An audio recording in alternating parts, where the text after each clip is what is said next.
एक और चीज जो इससे सीखी वो ये थी कि बद से बदनाम बुरा होता है, और अगर आप एक गलती कर देते हैं ना तो आप कभी भी मशकूक हो सकते हैं। तो आपकी गलती को कभी ना कोई भूलता है, ना कभी कोई माफ़ करता है। जैसे ये जो लॉयर वाली मैं बात कर रही थी कि लॉयर के ऊपर भी उसकी बीवी का शक जाता है। उसकी बीवी ये सोचती है कि उसके व्हाट्सएप मैसेजेस चेक करती है कि तुम उसके साथ राब्ते में थे, हालांकि उसकी सिर्फ मदद कर रहा होता है। उसे ड्राइविंग नहीं आती थी, सिखा दी, कहीं पे उसको कोई चीज़ की ज़रूरत पड़ी मदद कर दी, तो वो सिर्फ उसकी मदद करता था। तो लेकिन उसकी बीवी को उस पर शक हुआ क्योंकि उसका जो शौहर था उसने कभी लड़कपन में एक रेप किया था, बिल्कुल उसी तरह जिस तरह अभी इस बच्चे ने किया है। तो ये बच्चा जितना भी संभल के चला जाएगा तो ये धब्बा कभी नहीं जाता। तो चूंकि उसकी बीवी ने उसके ऊपर सिर्फ इस बुनियाद पे एक शक किया कि तुम शायद इसमें इन्वॉल्व हो सकते हो और कर सकते हो, और वो कहती है कि वो तो नौजवानी में गलत लोगों की सोबत में बैठ के उन्होंने ये कर लिया था। खैर चले, वो तो अमेरिका था ये और हॉलीवुड की मूवी थी, ये सीरीज थी, तो उन्होंने मान लिया। वरना हमारे यहाँ तो अगर किसी का एक अफेयर भी पकड़ा जाए तो वो जिंदगी भर बीवी ताने देती रहती है कि हाँ तुम तो मतलब ये बात तो छोड़ने की एक अफेयर हो। अगर कभी किसी ने तारीफ भी कर दी हो ना कि जी मेरी टीचर बड़ी अच्छी थी, तो यहाँ तो बीवियाँ उसी के ताने देने से बाज नहीं आती कि जी तुम तो अपनी टीचर के भी इश्क में पड़े हुए थे, तुम तो एयर होस्टेस के चक्कर में पड़े थे, तुम तो मतलब सेल्स गर्ल को दिख रहे थे। इतनी छोटी छोटी चीजों को भी बड़ा करके बीवी को तो ये चीज बुरी लगती है। पता नहीं वहाँ पे इतना बड़ा दिल कहाँ से आ जाता है कि उसके हस्बैंड जो कि एक रेपिस्ट रह चुका था, उसने कभी उसको इस बात का जिक्र नहीं निकाला और उसके साथ रहती रही। हालांकि उन दोनों में काफी कॉन्फ्लिक्ट्स होते थे और उन लोगों के अंदर हमेशा हस्बैंड वाइफ के अंदर हम देख रहे हैं कि बहुत सारी बातों पे कॉन्फ्लिक्ट्स होते रहते थे। तो एक औरत के लिए वैसे भी जो कॉन्फ्लिक्ट से बड़ी बात ये होती है कि उसके लिए एहसास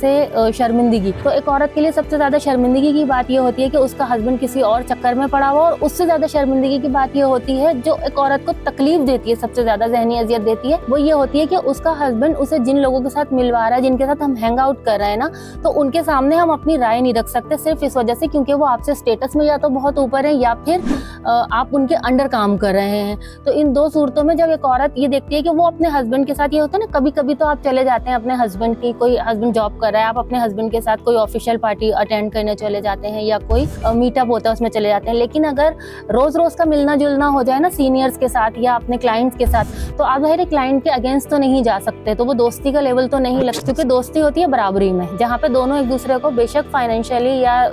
सोशली एक दूसरे के बराबर ना भी आते हो ना, तब भी वो एक दूसरे की राय का एहतराम उसी तरह करें और एक अपनी अपनी जो ओपिनियन है वो सामने रख सके बराबरी की बुनियाद पे। लेकिन अगर एक हस्बैंड जो है वो उनका अपने क्लाइंट के साथ दोस्ती रखता है और रोज आना डिनर कभी इनके यहाँ हो रहा है कभी उनके यहाँ हो रहा है, और उसके बाद जब बीवी को दिखता है कि वो कभी उनके जो सामने वाली पार्टी है उससे कभी उनके फैसले के खिलाफ, उनके ओपिनियन के खिलाफ कभी नहीं जा सकती, तो ये बात एक औरत के लिए, मर्द के लिए भी बहुत तकलीफ दे होती है। अगर मर्द अपनी बीवी का जो है सोशल सर्कल में मिल रहा हो या अपनी बीवी के बॉसेस से या क्लाइंट से मिल रहा हो और उसे वहाँ पे अपना ओपिनियन दबाना पड़े, तो ये मर्द के लिए भी हो सकती है। लेकिन यहाँ पे चूंकि मर्द के क्लाइंट थे तो बीवी के लिए वो बड़ी तकलीफ दे बात होती थी कि वो कभी भी उनके खिलाफ नहीं जा सकती होती थी, हर बात पे यस सर कहना वाली बात थी कि उसकी बीवी के आगे भी उसे बज़ाहिर दोस्ती, लेकिन उसे हमेशा अपने हस्बैंड के क्लाइंट के सामने हमेशा उसे सरनिगू करना पड़ता था। उसके पास कोई दूसरा ऑप्शन नहीं था। यही हुआ कि जब उसने एक सही बात पे, जब बच्चों के बारे में स्कूल में बुलाया गया और बच्चों को कहा गया कि इनका जो है ये ग्रुप पकड़ा जाता है वीडियोज़ वाला, वहाँ पे ये लड़की जो होती है लॉयर की वाइफ, ये जब वहाँ पे अपना पॉइंट रखती है तो इसको वो जो